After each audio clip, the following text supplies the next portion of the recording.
Musicians Institute Guitarcraft Program, sponsor of Fox 17 Rock and Review. Fox 17 Rock and Review. I'm so thrilled to have on Shenandoah, Grammy Award winning CMA, ACM. It's Marty Raybon, and I've got Mike McGuire. Guys, it's so great to see you. Hey, brother, it's good to see you too. You know, it's so much fun getting to catch up with you. You know, from seeing you guys on tour back in the day, you know, just when you came out, we were talking about playing the Sykeston Rodeo, you know, and you hitting Lambert's. Oh, man, you don't go to Sykes, Missouri, unless you hit Lambert. Exactly. You got to catch a few rolls before you leave Missouri. Yeah. You know, and you guys always sold those shows out, and so it's hard to believe, you know, especially as young as you guys look, 30-year anniversary, and it's been 20 years since you had a new record out, so Reloaded is your new album coming out this year. Pretty exciting. You know, well, it is exciting, you know, and I'll tell you, you know, we wouldn't be sitting here right now having this conversation had it not been for Jay DeMarcus from Rascal Flatts.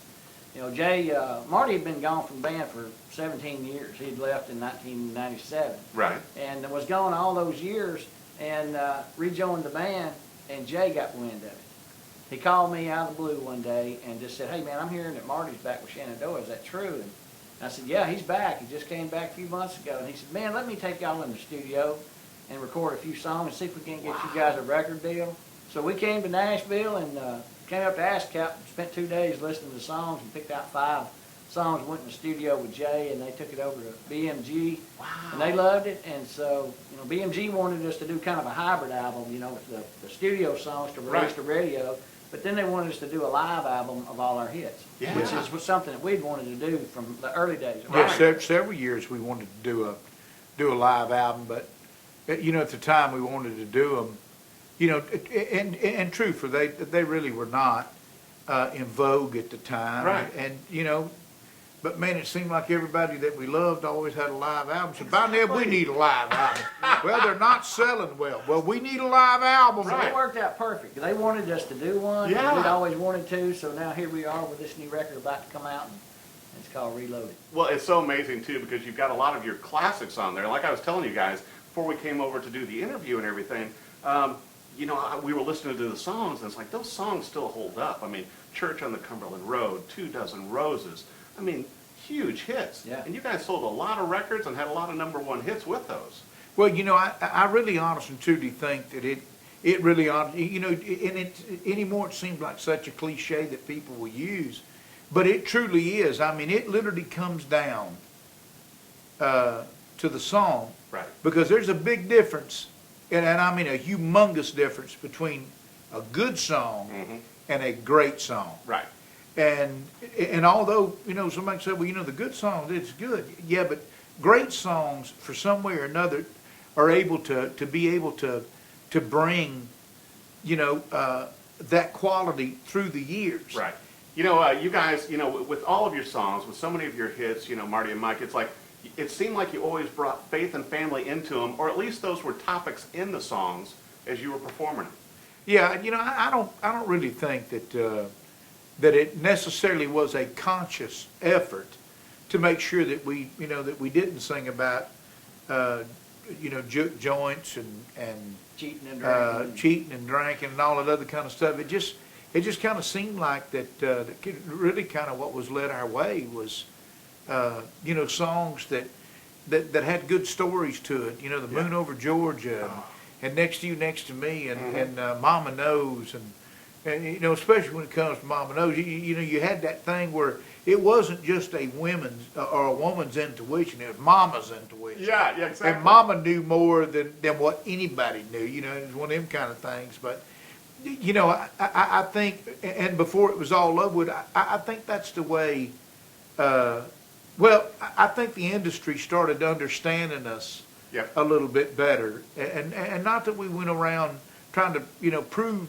to everybody who we were. Right. It's just, you know, there's nothing better than an artist that would ever truly believe that, you know, they understand who they are. Right. You know, in fact, I think that George Strait probably, without a shadow of a doubt, has probably been the cat daddy when it comes to that. I totally agree. I mean, for the years that Strait's been out, you know, he knew what worked. Yep. And he knew what worked for him. Right.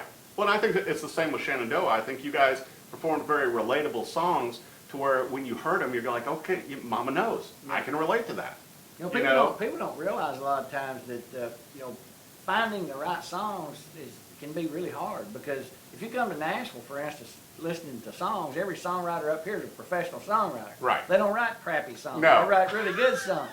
But you sit and you listen to 300 songs like we did for this record right here with DeMarcus, and Right. Sometimes you just keep hoping that special song is going to stick its head up above all those. And it seems like inevitably they do. It's happened to us our whole career. I think part of it goes back to our songwriting roots. Mm-hmm. We were songwriters. I was a songwriter before we were ever in Shenandoah, and had several songs recorded by different artists. And the other guys, they're all writers too. So I think our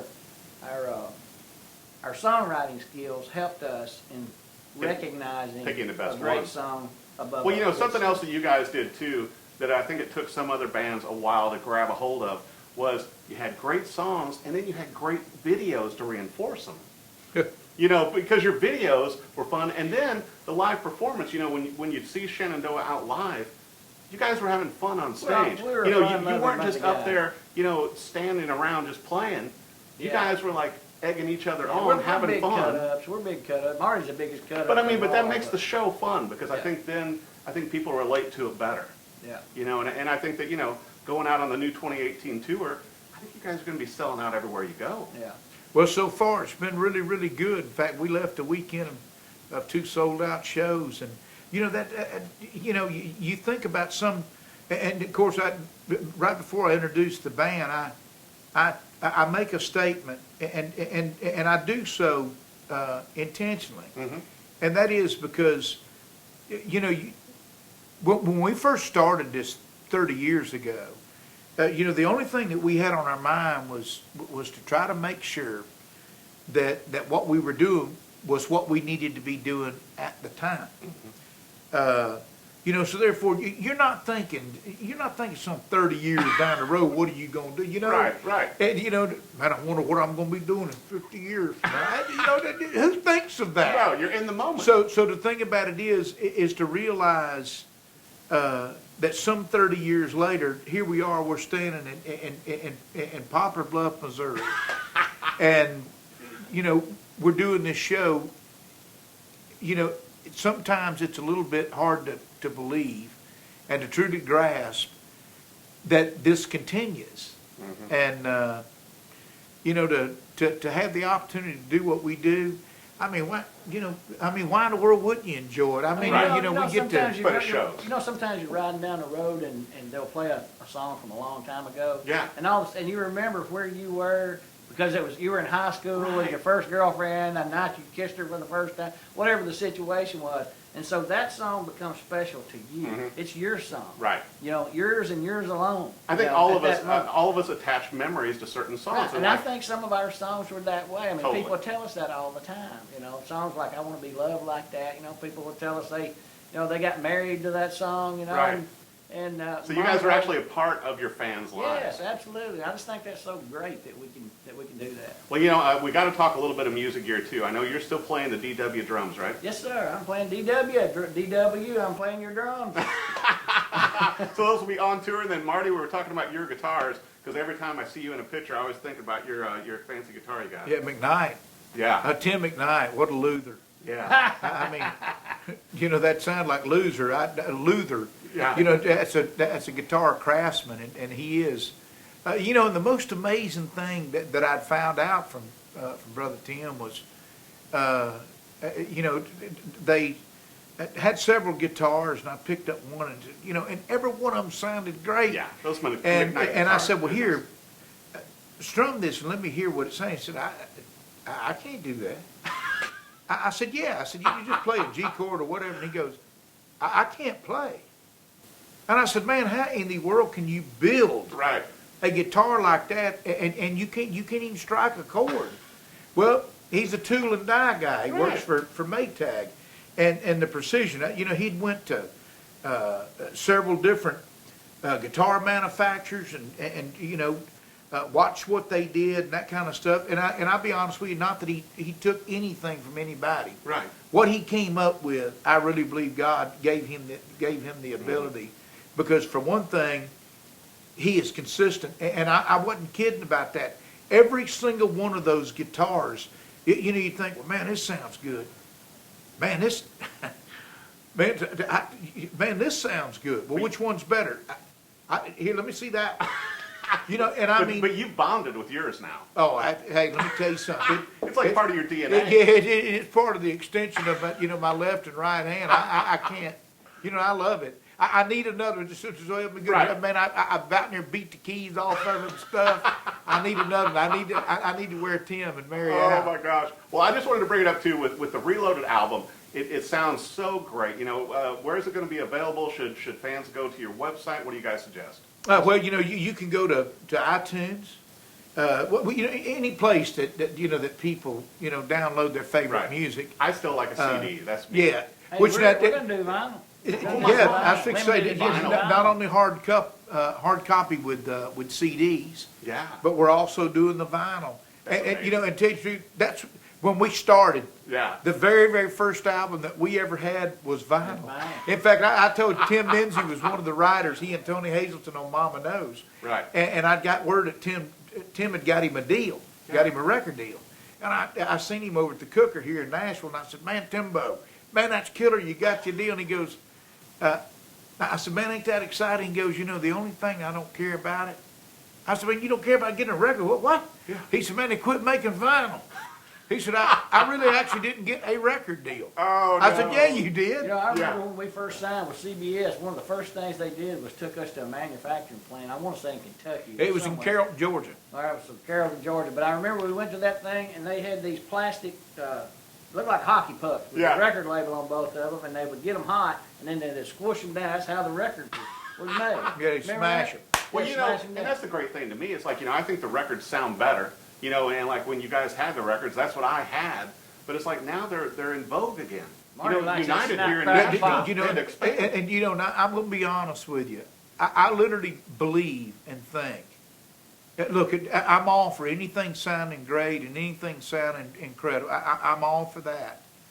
But I believe when they got past the vinyl, you know, I think technology had carried it as far as it needed to carry it. Right. Because a lot of the warmth and a lot of the, you know, man, there's something. When you got that needle on that turntable and it's playing that record and you're listening to that sizzling, Yeah. like bacon frying in the background, It's it's, crack and pop. you know, it's kind of, man, it just, you know, it's got that warmth and You it's kind of Rice- like I that. bet you like Rice Krispies when you was a little boy. No, I was, Snap, crackle, no, pop. I was corn, sugar frosted flakes, man, myself. Well, you know what I like with it too, though, Marty, is that when you've got the album and you're listening to great songs, then you can look at the cover. Then you can look at the liner and go, oh, look, here are the lyrics. Yeah. And then here are the notes. Here's what they were thinking. Yep. I think you get a better understanding of the artist and the band with it. And tell you the truth, that's when you would learn and read and understand about the album. Right. You know, because people would. You know, I never forget me and my brothers when we get a new record, we little old boys.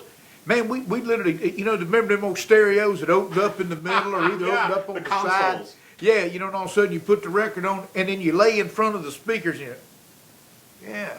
Who's playing steel guitar? Exactly. Hal Rugg. Okay, Pete Drake's playing steel on this one. Yeah. Who You wrote know, this song? Who wrote that song? You know, and Exactly. it was, you know, and that was part of the treasure of being able to get a new record. And then somebody go, well, man, you know, who played bass guitar on that? Oh, it's Joe Osborne. How do you know that? Yeah. He's the one that played it. Now, how do you know that? But you Well, can't I know read that it from on a record. digital download and all that Yeah. because you don't get the information. No, you don't. You know, I think it's just more, and I think that your fans are going to want the vinyl. They can at least put it in the metadata, right?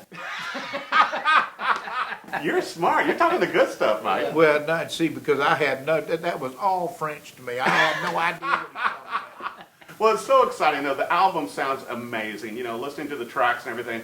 You know, obviously having, you know, Marcus involved with this from Rascal Flatts is huge. And, you know, what do you feel? What's your favorite song with this, you know, that he's worked on with you guys? Well, I love a song that's on the project, and of course, you know, anytime you ever hear anybody that would ever be polled that question when you've got a single out, Right. you know, the record label say, make sure you say the single. Well, And we look, do love the single. the single's great, Yeah. and In fact, that's the reason why we felt like it needed to come first was Man, because there's a of, ballad, one he's going to tell you about. One of the best things because he's ever it done. was, the most commercial, but Right. there's a ballad that we did. Neil Thrasher was one of the writers. Of course, Eddie sang it too. And I promise next time I see Neil Thrasher, I'm going to bust him right in the throat. And, For singing it so good. oh, man, he crushed it. But, the lyric, here's one of the most pleasant things in the world that you can ever hear from somebody that critiques music and listens to music, and that's what they do. When they say, man, this sounds like a Shenandoah record, Wow. Yeah. How amazing is that? That's, well, I mean, the odds of that happening, you move some 20 years down the line and all of a sudden, because see, the thing about it is when Jay DeMarcus became part of this record, in fact, if it hadn't been for Jay, we probably wouldn't be this far in the process as Right. it was. But of course, now it's fixing to come out and all that other kind of stuff, so all that is. But realizing that, Jay didn't just bring a project to something that, that like was his effort. Right. We could have recorded the songs that we picked, just like we did in the late 80s and early 90s. Right. And they would have sounded dated. But see, the wonderful thing about Jay was Jay's sonic ability to bring it up to where it is. The thing that we hear is, man, it sounds like Shenandoah. It sounds like Shenandoah 30 years ago, up to date. Right. Be sure and follow Shenandoah. Check them out on their website, ShenandoahBand.com. They're on all the social media, Instagram, Twitter, you name it. Buy the new album. Shenandoah is Reloaded, and they're going to be on tour. They're going to be in your city. Come out and see them live. You may even get the album autographed if they have time. Thanks for watching the Fox 17 Rock and Review. Musicians Institute Guitarcraft program, sponsor of Fox 17 Rock and Review.